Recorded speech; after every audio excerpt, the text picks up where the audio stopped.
कि फगुओ में लगुओ न मिलता ए राजा जी, दूसरे में छोड़ी तू त गइल नैनीताल। कि रंग बिना हमर आज रहता उपासे, झूठों पूछेला न तू कबो हाल चाल। यही होली में एक जना के कमैला के इतना टेंशन हो गइल बा कि वो घर छोड़ के बहरे रहता रह। उनकर मेहरारू अपना सखी से फोन करके कहता रही कि सखी एगो है देवर बा प्रिंस जो दिन रात पटने में तबला ठोकत रहता, एगो देवर है आनंद गाजीपुरी बा इहो बेंजू टेरत रहता। आई किसु तो बुझाते नहीं कि किसो दे कि ना। कहतारी कि ए राजा सखी पिया गइल घर छोड़ दैया रे दैया, कठोले अधिका कठोर दैया रे दैया। सखी पिया गइल घर छोड़ दैया रे दैया, सखी पिया गइल घर छोड़ दैया रे दैया।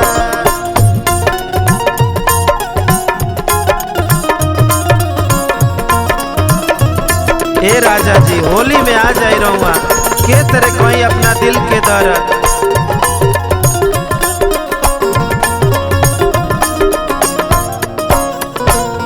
सखी पिया गइल घर छोड़ दैया रे दैया, कठोले अधिका कठोर दैया रे दैया।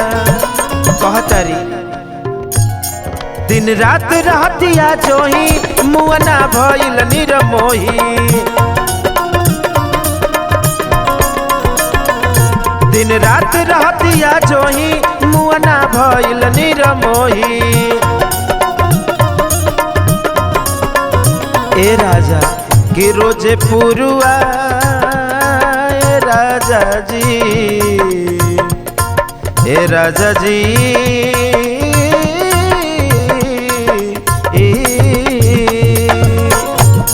रोज पुरुआ देत झकझोर, रोज पुरुआ देत झकझोर दैया रे दैया। सखी पिया गइल घर छोड़ दैया रे दैया, सखी पिया गइल घर छोड़ दैया रे दैया। कठोले अधिका कठोर दैया रे दैया।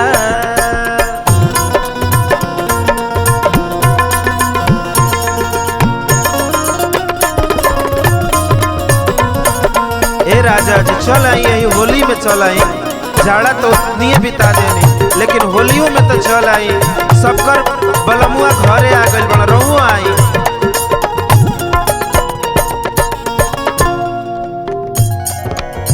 ए प्रिंस भैया कैसे कहीं दिलवा के पतिया देवरो भइल उत्पतिया, कैसे कहीं दिलवा के पतिया देवरो भइल उत्पतिया।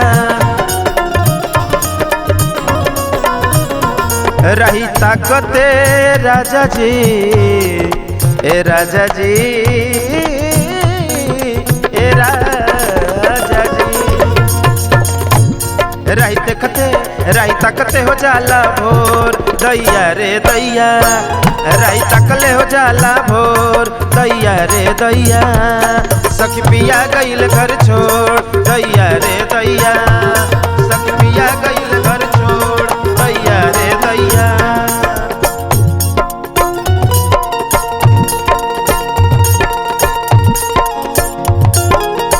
ए राजा जी देखी है फगुनी बयार हमारा अंग अंग में बेधतिया, रउआ चल आई हम के ना कहीं रउआ से दर्द।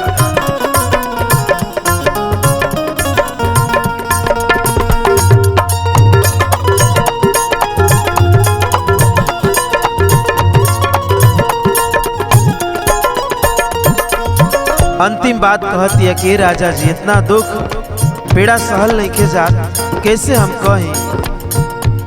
सीना दाबी कसूतिल तकिया, अखबर जले याद के बतिया। सीना दाबी कसूतिल तकिया, अखबर जले याद के बतिया।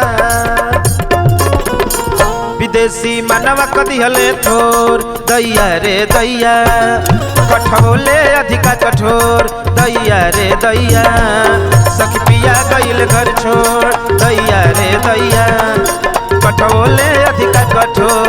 चल आई राजा जी ए होली में चल आई, फिर वहाँ होली बीतते चल जाए। आपके बहुत हम एहसान मानम, आभार प्रकट करतनी, हाथ जोड़ के कहतनी राजा जी।